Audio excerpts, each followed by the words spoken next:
बिस्मिल्लाहिर्रहमानिर्रहीम, अस्सलाम वालेकुम।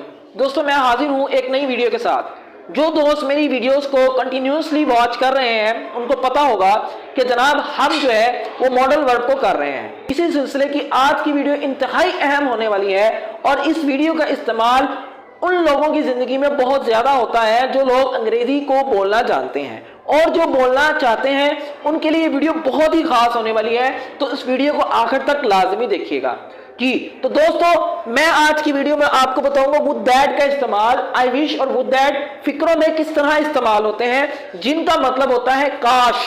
जैसे कि हम अपनी जुबान में या अपनी जिंदगी में काश का लफ्ज बहुत जगह इस्तेमाल करते हैं, जैसा कि काश कि मैं अमीर होता, काश कि मैं वहां होता। तो इस तरह के फिक्रात को अंग्रेजी जुबान में ट्रांसलेट करना आज हम इस वीडियो में सीखेंगे।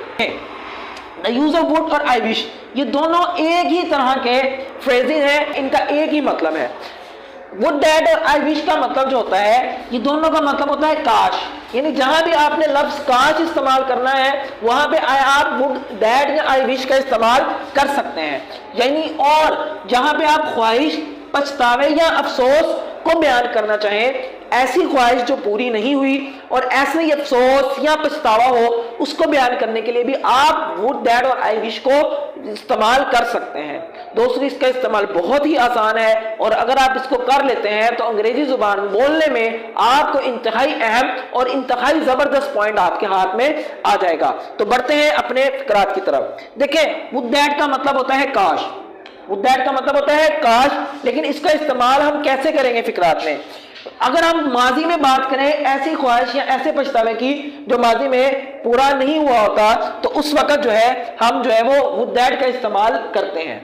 और इसको इस्तेमाल करने के लिए सबसे पहले वुड दैट का इस्तेमाल करेंगे, यानी वुड दैट लिखेंगे, उसके बाद सब्जेक्ट आएगा, फिर उसके बाद हैड और फिर उसके बाद तीसरी फॉर्म ऑफ वर्ब आएगी।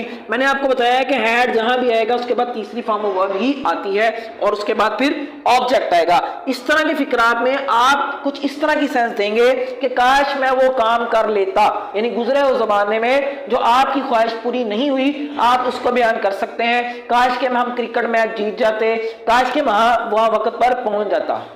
एग्जाम्पल आपके सामने है, वुड दैट काश आई हैड सक्सीडेड, काश के मैं कामयाब हो जाता। हैड के बाद थर्ड फॉर्म ऑफ वर्ब, काश के मैं कामयाब हो जाता। इस तरह वुड दैट काश ही हैड कम हियर, काश कि वो यहाँ आ जाता, काश कि वो यहाँ आ जाता। ये जितने फिक्रात हैं ये हैं माजी में गुजरी हुई ख्वाहिश के बारे में, जिसको हम काश के साथ इस्तेमाल करते हैं। तो इसके साथ याद रखिए कि हम वर का इस्तेमाल भी करते हैं, जैसे कि आई के साथ वॉज का इस्तेमाल होता है। लेकिन इसमें अगर कहेंगे would that I were a queen, काश के मैं एक महारानी होती। Would that I were a king, काश के मैं एक महाराजा होता। इसमें वाज की जगह वर रिप्लेस कर दिया जाएगा, क्योंकि गुजरी हुई ख्वाहिश में हम ऐसी ख्वाहिश जो कि पूरी ना हुई हो माजी में, तो उसमें हम हेल्पिंग वर्ब चेंज कर देते हैं। इससे आगे अगर हम बढ़े तो आप फ्यूचर की तरफ आए कि अगर हम काश के वो आ जाए, काश के कल यूं हो जाए, यानी अगर हम यही फिक्रे फ्यूचर में बोलना चाहते हैं, आने वाले कल में बोलना चाहते हैं, तो उसके लिए हम क्या इस्तेमाल करेंगे, आइए देखते हैं। फ्यूचर के लिए भी वुड दैट ही इस्तेमाल होगा। फ्यूचर के लिए भी वुड दैट पहले ही आएगा, फिर उसके बाद सब्जेक्ट, फिर उसके बाद दूसरी फॉर्म ऑफ वर्ब। जी, दूसरी फॉर्म ऑफ वर्ब, फिर उसके बाद ऑब्जेक्ट। दूसरी फॉर्म ऑफ वर्ब हम इसमें इस्तेमाल करेंगे। जैसे मिसाल के तौर पे, जैसे कि would that he got well, काश के वो ठीक हो जाए, काश के वो सेहतयाब हो जाए, यानी ये फ्यूचर की बात है, आने वाले कल की। इसी तरह सेकंड एग्जांपल है, would that I pass the examination, काश के मैं इम्तिहान पास कर लूं। Would that I pass the examination, काश के मैं इम्तिहान पास कर लूं। काश यानी आने वाले कल के लिए जब आप वुड दैट का इस्तेमाल करेंगे तो वुड दैट, उसके बाद सब्जेक्ट, उसके बाद सेकंड फॉर्म ऑफ वर्ब का इस्तेमाल हम करेंगे। अब मैं आता हूं विश की तरफ। आई विश भी हम इस्तेमाल करते हैं। इसकी होती है कि मेरी ख्वाहिश है, या काश, आई विश भी काश के ही जुमरे में आता है। जैसे कि आई विश सब्जेक्ट है, थर्ड फॉर्म ऑफ वर्ब और ऑब्जेक्ट लगाएंगे, यानी आई विश के बाद अगर हम सब्जेक्ट आई हुई यू लगा देंगे, उसके बाद हैड के बाद थर्ड फॉर्म ऑफ वर्ब लगाएं, यानी सेम यही वाला सिनेरियो, सेम यही वाली एक्सप्रेशन अगर यहां पे लगाएं तो उसका इस्तेमाल भी या उसका मतलब भी यही बनता है सेम सेंटेंसेस के साथ। सेम चीज है जैसे वो that subject third form of verb, इसी तरह आई विश, ये सेम दोनों एक ही है। I wish he had saved me, काश कि उसने मुझे बचा लिया होता। वो that he had come here, या आई विश कि ही हैड कम हियर, मेरी काश कि वो यहां आ जाती, काश कि वो यहां आ जाती। तो ये और वुड दैट के साथ और आई विश के साथ दोनों सेम और एक ही एक्सप्रेशन है। अगर आप इनको इस्तेमाल करना चाहें तो वुड दैट भी इस्तेमाल कर सकते हैं और आई विश भी इस्तेमाल कर सकते हैं। यहां भी हम बात करते हैं फ्यूचर की। अगर आई विश फ्यूचर में लगाना चाहें तो इसमें कुछ चीजें चेंज होंगी, कुछ चीजें चेंज होंगी। वो कौन सी चीजें चेंज होंगी, आइए हम बात करते हैं। आई विश काश, उसके बाद सब्जेक्ट, फिर वुड, फिर सेकंड फॉर्म ऑफ वर्ब यानी फर्स्ट फॉर्म ऑफ वर्ब और उसके बाद ऑब्जेक्ट आएगा। अब यहां पे वुड अंदर आया, क्यों? जैसे I wish Pakistan would win, काश के पाकिस्तान जीत जाए, काश के पाकिस्तान जीत जाए।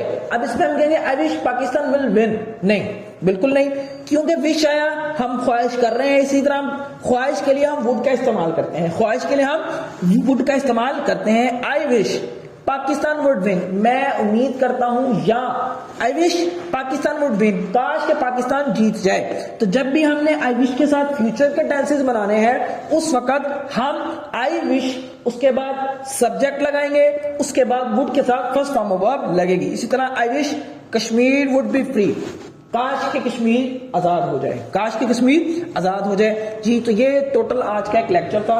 छोटी छोटी चीजें हैं दोस्तों, अगर आप इसको पढ़ेंगे, सीखेंगे, इसके नोट्स बनाए, यकीन जानिए कि आपके फ्यूचर में, आपकी स्पीकिंग में बहुत ही ज्यादा हेल्पफुल हो सकते हैं। मैं एक दफा रिकैप कर देता हूं। वुड दैट का इस्तेमाल हमने किया। वुड दैट का मतलब होता है काश, हमने इसके माजी में किया कि काश ये हो जाता, जो गुजरी हुई हमारी बातें हैं, तो उसमें हम कहेंगे वुड दैट सब्जेक्ट, फिर हैड और फिर थर्ड फॉर्म ऑफ फिर ऑब्जेक्ट आएगा। जैसे would that I had succeeded, काश कि मैं कामयाब हो जाता। जब भी वुड दैट के बाद हैड के साथ तीसरी फॉर्म ऑफ वर्ब लगाई जाए तो याद रखें वो माजी में गुजरे हुए काश की बात होगी, ठीक है। इसी तरह would that he had come here, काश कि वो यहां आ जाता। लेकिन अगर हमने फ्यूचर की बात करनी है, काश के ऐसा हो जाए, यानी काश कल ऐसा हो जाए, परसों ऐसा हो जाए, तो उस जुमरे में हम वुड दैट, उसके बाद सब्जेक्ट, उसके बाद सेकंड फॉर्म ऑफ वर्ब, जी सेकंड फॉर्म ऑफ वर्ब के बाद ऑब्जेक्ट लगाएंगे। जैसे would that he got well, Allah करे कि वो ठीक हो जाए, काश के वो ठीक हो जाए। इस तरह would that he I pass examination, काश के मैं एग्जामिनेशन पास कर लूं, ये फ्यूचर की बात हो रही है। अब इसी तरह जैसे वुड दैट है, हम आई विश का भी इस्तेमाल करते हैं, तो आई विश को भी हम सेम जैसे वुड का इस्तेमाल, आई वुड का subject had third form of verb लगाई थी, इसी तरह सेम इसी को करेंगे। यानी आप आई विश की जगह वुड दैट और वुड दैट की जगह आई विश भी लगा सकते हैं। I wish he had saved me, काश कि उसने मुझे बचा लिया होता। लेकिन जिस वक्त हम इसके फ्यूचर की बात करेंगे, आई विश काश ऐसा हो जाए, तो हम कहेंगे आई विश सब्जेक्ट, उसके बाद वुड आएगा, वुड लाजमी आएगा, फिर first form of verb. I wish Pakistan would win, काश के पाकिस्तान जीत जाए।